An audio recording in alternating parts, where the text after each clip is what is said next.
What's going on, guys? Joe Donahue here, featuring David Land here. Hi. And we're here in Germany. Nordreichsring, you probably have never heard of it. Unless you're Racing Nation TV, he follows DTM. We are, it's German. Yeah. It's a German street circuit. Here, I'll show you some examples of the racetrack. Someone's driving, that's Ian Perez, etc., etc. Try to run through. That's Ian. Yeah. Oh, Lord. Alright, so last time we did not go through the starting order, so this time we are going to do it super fast. David, don't worry about it. I'm just going to go through as fast as I can. Okay? Yeah. Awesome. Yep. Alright, here we go. Oh, Lord. Okay. Pole sitter is Chris Aurelio, starting second. Graham Rowley, starting third. Kyler Boggs, fourth place. Mr. Copy 3, starting fifth. David Land, starting sixth. Weston Miller. GT Field, Kenneth Bueno on the pole. Ian Perez second. Kyle Thomas third. Fourth place, Brian LaFleur Jr. 8. Eddie Jones in fifth. Matt Faust in sixth. That is the field starting lineup. Now we cut out doubleheader DTM. Let's go there. So the DTM cars had a doubleheader, a 5-lap race followed by a 6-lap race. Reinauto 3016 was the pole sitter for the first one. Christian Vittoris started second. Jamie Green, third place, and fourth place, Roberto Merhi. You can see Reinauto 3016 leading into the first turn, but Christian Vittoris wasn't going to have any of that. Pulled ahead out of the hairpin for the first time and led the way down eventually for the rest of the race. He would lead. Reinauto 3016, you see this is the second passing zone. Reinauto 3016 got a little close, didn't want to get too close. You can see that the chicane is a pretty tight one, and it proved eventful throughout the course of these two races for these two. You see Sato Donahue got into it, got a little bit wide, and it messes up your whole apex. Christian Vittoris, no challenge the whole day for the first race, won easily over his teammate Jamie Green, and Roberto Merhi finished out the top 3 for Mercedes. So with that, Vittoris managed his first win in the series and got the pole for the second race, the 6-lap race. As you see, they start them in the order of how they finished last time. Christian Vittoris, Jamie Green, Roberto Merhi. That was how they started for the 6-lap race. You see there was a little bit of jostling in the back of the pack. Christian Vittoris managed to lead into the turn, and Jamie Green on the inside did not quite pull off the pass in the first turn. Coming down, Christian Vittoris pulled ahead of his teammate Roberto Merhi on the inside of Jamie Green. Also, coming through, why not make it 2? Can he make it past Christian Vittoris? He does not pull that one off. Coming out of the chicane. Down the second straightaway, side by side. On the outside, Christian Vittoris on the inside did not let him through, and you can see, who was that? I don't know who that was. That was Jamie Green. Got a little loose coming out of there. Here's Kenneth Bueno, who pulled a little bit of a grasshopper thing there. Landed it and kept going. It's a game, guys. You know, this kind of stuff. I've never seen that happen before, so I thought it'd be like, hey, that happened. Kenneth Bueno getting some air. Later on, Matt Faust made some contact with the inside wall, and, you know, being in last place already didn't really make a difference. Roberto Merhi pulled it off today for the second one. He got ahead, and no challenge. You see how far ahead he got, and that's how it went down for the second race. Only one race left in the season. Will be at Watkins Glen.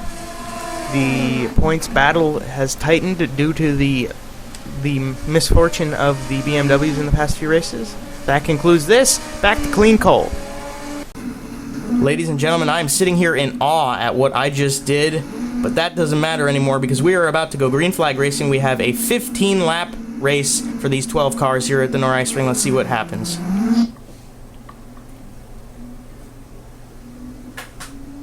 Oh boy. I'm a little bit worried about what we're going to get into in the first corner here.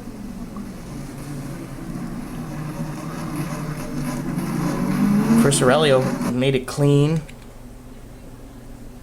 This little chicane, this is where I think we're going to possibly see something happen, because it looks like everybody's clean back there. Page down, and good job, Joe. Holy Kyle Thomas. Whoops.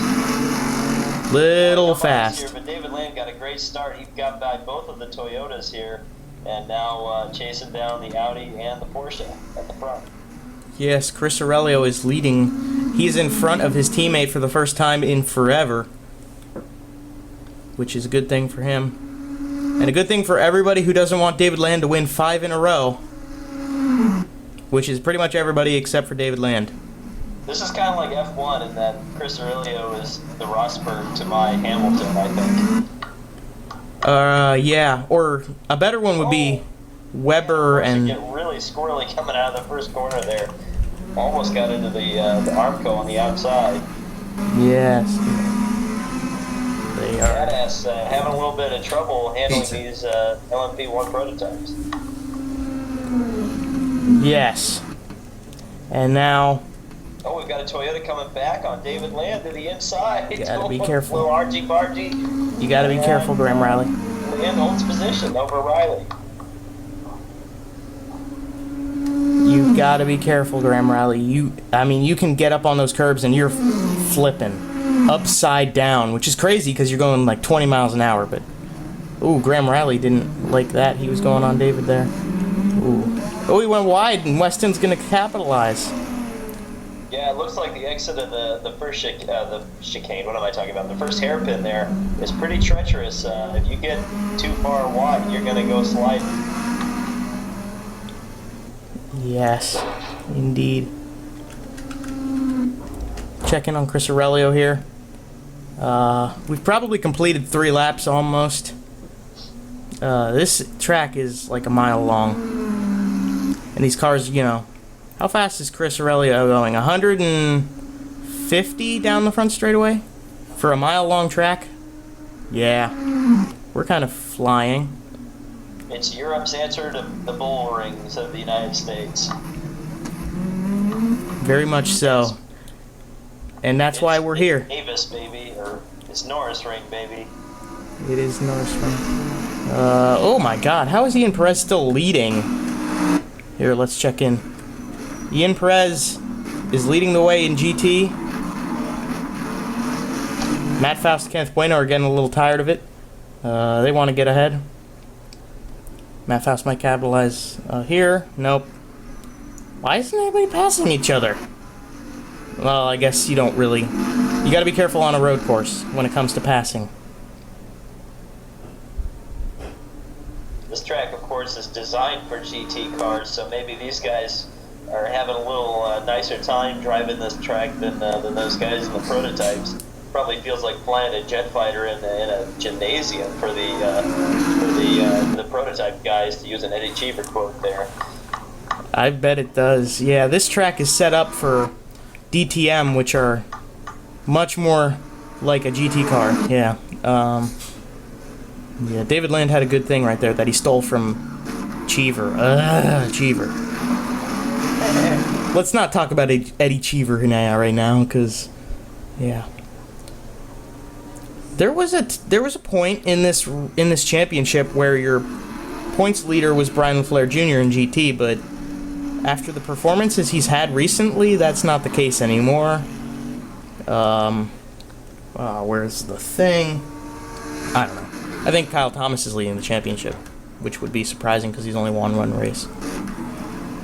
Consistency wins championships, Joe. You know this. Yes, I do know this. I'm just saying that, I don't know. Eddie Jones is doing well. Matt Faust is doing well. It's up there. It's out of... nobody knows.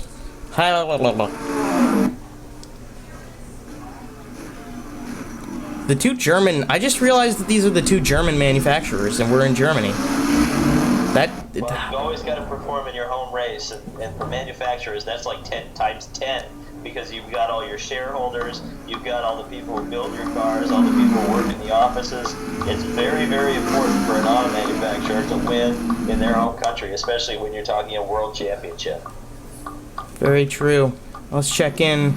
David Land has made his pass for second. Porsche's from Germany, and so is Audi. Yay! And the Toyota team is based in Germany. In fact, I think they're all based in Cologne, if I'm not mistaken.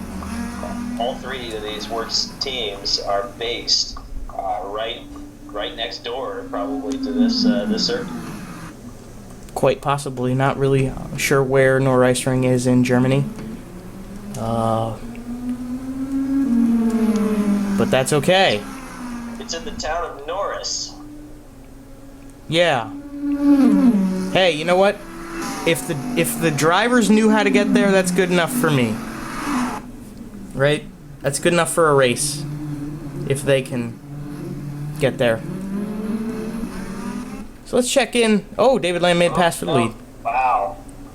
David Land is your leader now, but he's got that sitting duck position out front where everybody can kind of jump on him. That's from 5th on the grid. Yeah. What did they put in his Red Bull this morning? I don't know. Cereal? Steroids? I don't know. Uh-oh. His car's running on rocket fuel. That's what it is, I bet.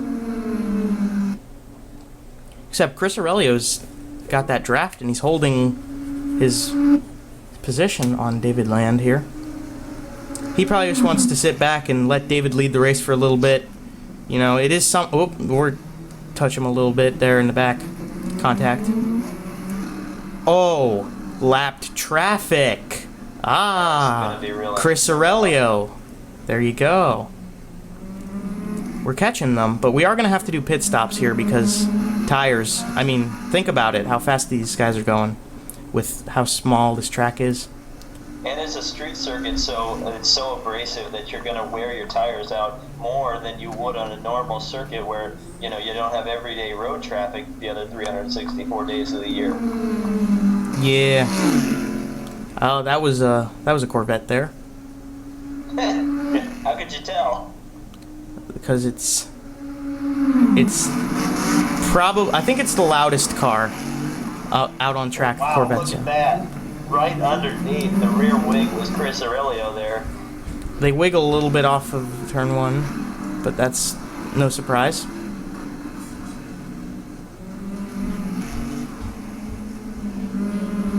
There's Brian. There's the whole GT field. I mean, we're gonna have the whole race here all together again. Yeah. Ooh, David, defensive line into the turn. We've completed 10 laps past the line this time, so we'll be 2/3 of the way through this race. How long's 8 minutes? That's not bad. David Land gets... GT traffic in the best spot they could have. He's gonna get the Corvette. Ooh, Chris Aurelio didn't get Brian. Ooh, ooh, Chris Aurelio's gonna make 2. There he goes. Side by side, though. I spoke a little too soon. It looks like the Toyota's gotten around for 3rd. So we're seeing it again. The Toyota making a big moves in the traffic. This time, can they pull it off? But we didn't see it happening.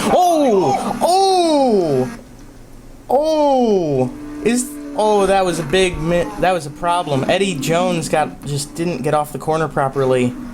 Oh, that was scary. I don't think David Lane has damage though. Wow, if that proves to be the case, that was a lucky escape. And now he's got a huge run on Aurelio coming down on this main straightaway. The Audi's pit. The Audi's coming to the pits. The Audis are pitting, so we should not be before too long expecting the Porsche. Oh my God! David Land almost spun. Kyle Thomas got into him. Oh my goodness. Matt Faust got around Ian Perez, by the way, so Matt Faust is leading GT. This is what we saw at Daytona. We've got the Toyotas that are starting to stretch the fuel, but it looks like the Audis perhaps are going to be the ones in the catbird seat here because they're not in traffic, and they're going to probably overtake the GT cars as the GT cars begin to make their own stops. Indeed. There is Weston Miller. He is in 3rd place right now in class. The Porsches, all 3 of the Porsches in the race are pitting here. Ian Perez and the 2 prototypes of Aurelio and Land are in the pit lane. Let's check in on... the Audis are still in pit lane. Someone is calling me. That's David Land. We must have lost him. Hey! Oh, shit. It's Robbie Noonan. What's up? Robbie, I'm in the middle of a call with David Land. Oh, my God. What the hell? Oh, we gotta add him on here. No, you gotta do it quick. No, shit. No, I gotta go, Rob. I gotta go. You gotta go. This is bad. Okay, ladies and gentlemen. That was weird. Hey, I didn't realize you guys were on a call. You can't see anymore. Oh no, this is really bad. So, now David Land is not, does not have the ability to see anymore. I got my eyes gouged out. He got his eyes gouged, but he's still racing. Oh my god, what the hell has just happened? But we've got a special guest in the room. Robbie Noonan has joined us. Yes, Robbie Noonan is here. Robbie. Oh, you guys calling an IRA race? No, well, I guess not. No, this is not an IRA series. Robbie Noonan, what do you think of the Viper versus Corvette in two-door? Well, you know, it's always been some sort of competition between those guys, you know. I know the Viper program shut down in the two-door series, but the Corvettes have had longer history in IMSA racing, and I believe they will have an advantage here, even though I can't see a thing on the screen. Yes, unfortunately, the way this is set up is retarded, but, yes, we've got an interesting setup here. The Toyotas are leading, but they are now pitting. Brian LaFleur Jr. slammed the brakes. He was getting into pit lane a little bit fast. This is interesting. Oh my god. I'm not sure if they're not going to give a speeding penalty or anything. I'm not sure if they have a pit limiter on these cars. But surely, if Brian came in too fast, I think the officials are not going to like that. Yeah, I think he got down. They do have speed limiters, and we had some shit happen in the pit lane. Kenneth Bueno and Kyle Thomas exiting. Kyle Thomas does not have a rear wing anymore. That poor Aston Martin. Remember what I said about consistency winning championships? Yeah, this is not going to help that. It's not going to help him. Nope, this is not going to help Kyle Thomas. In that pursuit. Alright. And it's definitely not going to help him downforce-wise on the track. He's going to go real slow and nurse that thing back in the pits if they can place the back wing. I don't know if this is like an IndyCar where you're replacing a rear wing, but if they can, that's going to be a lengthy pit stop. I think it's going to cost even more, but he really has to nurse that thing back to the pits. That is true, and I have word, Weston Miller's fuel pump is not working. He is out of the race. Oh no. Oh no. But who's leading now? Matt Faust is the GT leader. He hasn't pitted yet. Mr. Cuppy 3 is leading the way now. On this last lap now, this is the weirdest race in the history of this channel. Jeez. Okay. So he's only got one more hairpin. Matt Faust the same. I think Matt Faust is probably going to be smart and stay out. He's got no choice now. I mean, if he's really going to go for this win, or if he's actually in contention to win, he has no choice but to stay out at this point. And he does, and he's going to come past the line. Matt Faust is going to win the craziest race ever. Mr. Cuppy 3. Overall? Yes, GT wins overall for the second time this season. Jeez, what is going on, guys? It's kind of a good thing this series is not as popular, because it's... what the hell? The kid's mad about that, I can tell you that. Yes. But it does break David Land's win streak. It does, that is true. Here you see Ian Perez come across the line leading the two Corvettes.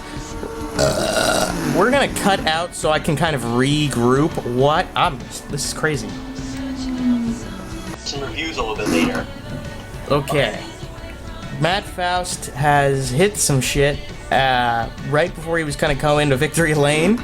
So that car is in pieces, but he is the winner today because he managed to get to the line somehow. Mr. Cuppy 3 finishes second in overall, first in prototype. Then we see Jones, Boggs, Land, Riley, Perez, Bueno, LaFleur, Aurelio, Thomas, Miller. That's it. Thanks for watching. This is the craziest freaking race on earth. Thanks to David Land and Robbie Noonan for making this one of the freakiest things ever. You're welcome. And Kyle Thomas adding insult to injury there. Next time is going to be not crazy like this, because we're going to Laguna Seca featuring Mr. Cuppy 3, who just won, which is good for him. Thanks for watching. Hopefully you enjoyed that, because that was pretty freaking eventful. And we'll see you next time. Bye. Bye-bye.